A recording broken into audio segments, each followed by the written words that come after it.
नमस्कार। हरियाणा के मुख्य समाचारों के 25 खबरों के बुलेटिन में आपका स्वागत है।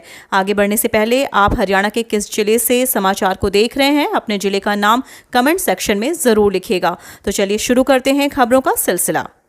हादसे में सीआईएसएफ के 2 जवानों की मौत। हरियाणा के रेवाड़ी में किसान आंदोलन खत्म होने के बाद ड्यूटी से घर लौट रहे सीआईएसएफ के 2 जवानों की सड़क हादसे में मौत हो गई। दोनों राजस्थान के रहने वाले थे और एक ही जगह ड्यूटी पर थे। उनकी कार दिल्ली जयपुर हाईवे स्थित गांव रुद्ध के पास सड़क पर खड़े ट्रॉले से टकरा गई। हादसे में दोनों की मौके पर ही मौत हो गई। बावल थाना पुलिस ने दोनों के शव का पोस्टमार्टम कराने के बाद परिजनों को सौंप दिए। जींद में बाइक सवार 2 युवकों की मौत। हरियाणा में जींद जिले के पिंडारा गांव के पास गुरुवार दोपहर बाद हुए हादसे में बाइक सवार 2 युवकों की मौत हो गई। उनके मोटरसाइकिल की टक्कर स्वास्थ्य विभाग की गाड़ी से हो गई। युवकों की पहचान 19 वर्षीय अंकुश व 22 वर्षीय सोनू के रूप में हुई। हिसार में चलते ट्रक में लगी आग। ड्राइवर ने हादसे से बचने के लिए वाहन को गांव के जोहड़ में उतारा। हरियाणा के हिसार जिले के गांव बास में शुक्रवार सुबह एक ऐसा मंजर देखने को मिला जिससे ग्रामीण सहम गए, लेकिन ड्राइवर की सूझबूझ से उसकी खुद की जान बच गई।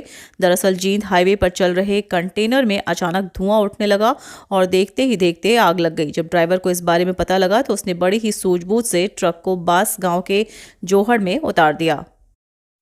सोनीपत में बाबा को 7 साल की कैद। हरियाणा के सोनीपत में फास्ट ट्रैक कोर्ट ने बालिका को बहला फुसलाकर ले जाने वाले छेड़छाड़ करने के मामले में दोषी करार हिसार निवासी बाबा रवि उर्फ सीताराम उर्फ राम किशोर को 7 साल की कैद की सजा सुनाई है। कोर्ट ने साथ ही उस पर 50,000 रुपए का जुर्माना भी लगाया है। छेड़छाड़ पीड़िता, उसके परिवार और समुदाय का बहिष्कार।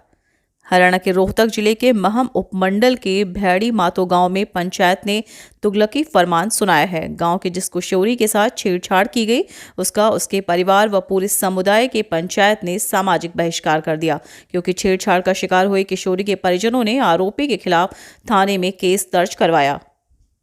सोनीपत कोर्ट ने 3 लोगों को सुनाई सजा, जेल के साथ 3-3 हजार जुर्माना किया। हरियाणा के सोनीपत में दादर एक्सप्रेस ट्रेन में लूटपाट के मामले में कोर्ट ने दोषी करार 3 युवकों को 10-10 साल कैद और 3-3 हजार रुपए जुर्माने की सजा सुनाई है। लूटपाट का केस करीब 5.5 साल पुराना है। जुर्माना न देने की सूरत में 3 महीने ज्यादा जेल काटनी पड़ेगी। हरियाणा विधानसभा सत्र का पहला दिन, सदन में छाया रहा किसान आंदोलन का मुद्दा। हरियाणा विधानसभा का सेशन शुक्रवार दोपहर 2 बजे शुरू हुआ। विधानसभा सत्र शुरू होने पर सबसे पहले सीडीएस विपिन रावत और अन्य सैन्य कर्मियों के हेलीकॉप्टर क्रैश होने पर उनको श्रद्धांजलि दी गई। 2 मिनट का मौन रखा गया। कांग्रेस विधायक दल के नेता भूपेंद्र सिंह हुड्डा ने शोक प्रस्ताव में किसानों को श्रद्धांजलि देने की मांग की। एसटीईटी की तैयारी पूरी। 18-19 दिसंबर को 1.88 लाख अभ्यर्थी देंगे परीक्षा। हरियाणा विद्यालय शिक्षा बोर्ड की 18-19 दिसंबर को होने वाली हरियाणा अध्यापक पात्रता परीक्षा 2021 लेवल 1, 2 और 3 को शुक्रवार को प्रदेश में तैयारियों को अंतिम रूप दिया गया। सीलबंद बक्सों में प्रश्न पत्रों के साथ ओएमआर सीट भी संबंधित परीक्षा केंद्रों पर भेजे गए।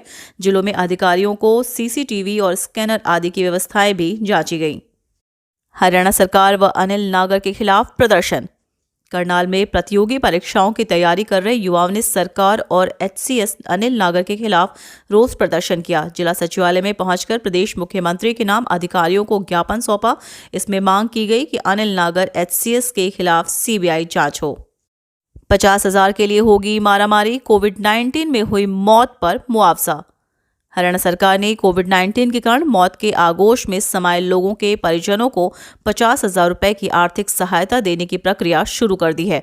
इससे सरकार के सरल पोर्टल पर ऑनलाइन आवेदन करना होगा। आवेदन के 30 दिन के अंदर प्रति केस 50,000 रुपए दिए जाएंगे। कोहरे में लिपटा हरियाणा। कड़ाके की ठंड के बीच गहराई धुंध से जनजीवन पर असर। शीतलहर की चेतावनी के बीच हरियाणा के अधिकतर जिले शुक्रवार सवेरे घने कोहरे में लिपटे दिखे। कोहरे का असर जनजीवन पर भी साफ दिखाई दिया। ट्रेनें देरी से चली और सड़कों पर भी वाहन रेंगते नजर आए। फतेहाबाद, जींद, सिरसा, हिसार आदि कई जिलों में कोहरे की वजह से 100 मीटर दूर भी देखना संभव नहीं था। अभय चौटाला बोले, कृषि कानूनों के पक्ष में प्रस्ताव लाने वाले मुख्यमंत्री सदन में माफी मांगे। इनेलो विधायक अभय सिंह चौटाला ने विधानसभा में प्रश्नकाल के दौरान कहा कि उन्होंने जनहित से जुड़े 15 ध्यानाकर्षण प्रस्ताव दिए थे, जिन्हें बिना कोई कारण बताए नामंजूर कर दिया गया है। उन्होंने कहा कि नरमे और कपास की फसल गुलाबी सुंडी के कारण बर्बाद हो गई है। अगर उस पर चर्चा नहीं होगी तो किसान कहाँ जाएगा। फ्री बनेगा कॉलेज में पढ़ने वाला सभी विद्यार्थियों का पासपोर्ट, तकनीकी शिक्षा मंत्री ने दी जानकारी। हरियाणा के तकनीकी शिक्षा मंत्री अनिल विज ने कहा कि हरियाणा के सभी कॉलेजों के अंतिम वर्ष के छात्रों को विदेशी विश्वविद्यालयों में अध्ययन के लिए और उन्हें विदेशों में रोजगार के अवसरों के बारे में जागरूक करने के लिए मुफ्त पासपोर्ट मिलेगा और इस योजना को तकनीकी शिक्षा और उच्च शिक्षा विभाग हरियाणा द्वारा सत्र 2020-21 से लागू किया गया है। हिसार में एटीएम लूटने का प्रयास, गैस कटर लेकर आए थे कार सवार लुटेरे। हरियाणा के हिसार जिले के हांसी शहर में वीरवार की रात को 4 लुटेरों ने एटीएम तोड़ने की कोशिश की। नकाबपोश 4 लुटेरे अपने साथ कार में गैस कटर लेकर एटीएम काटने पहुंचे थे। प्रयास में कामयाब होने से पहले ही चौकीदार वहां पर पहुंच गया। उसे देखकर लुटेरे भाग गए। एटीएम में करीबन 10 लाख रुपए की राशि थी। अंबाला में पकड़ी दूसरी नकली कॉस्मेटिक फैक्ट्री। हरियाणा के अंबाला में CIA 2 टीम ने शुक्रवार को कॉस्मेटिक प्रोडक्ट बनाने वाली नकली फैक्ट्री पकड़ी। 2 दिन में नकली कॉस्मेटिक सामान बनाने वाली यह दूसरी फैक्ट्री का भांडाफोड़ हुआ है। मोहड़ा स्थित श्री कृष्ण कृपा गौशाला धर्मार्थ ट्रस्ट के पास यह फैक्ट्री पकड़ी गई। NCR में 10 साल पुरानी गाड़ी बंद का विरोध, टूर एंड ट्रेवल्स यूनियन का हड़ताल पर जाने का ऐलान। करनाल में टूर एंड ट्रेवल्स यूनियन ने शुक्रवार को 10 साल पुरानी गाड़ियां बंद करने के विरोध में हड़ताल कर दी। हड़ताल में सभी ने फैसला लिया कि 20 दिसंबर को विधानसभा का घेराव करेंगे। उन्होंने RTDO DTO विभाग को रिश्वतखोर बताया। मंत्री बनने वाले हैं देवेंद्र बबली। फतेहाबाद में बोले टोहाना के विधायक, मुख्यमंत्री के खजाने में हाथ जाने वाला है।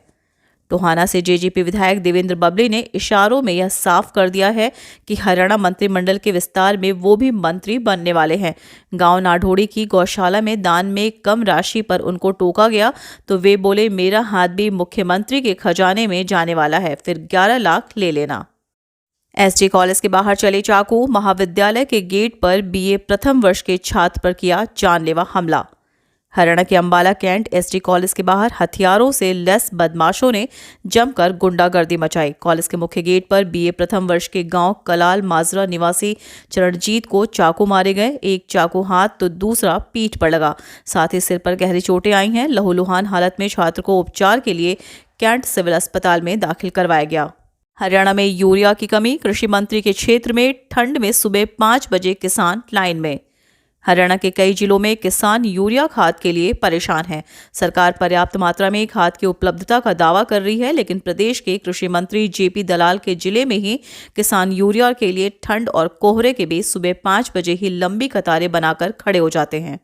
हरियाणा में कपकपाने लगी सर्दी। स्कूलों के टाइम में बदलाव।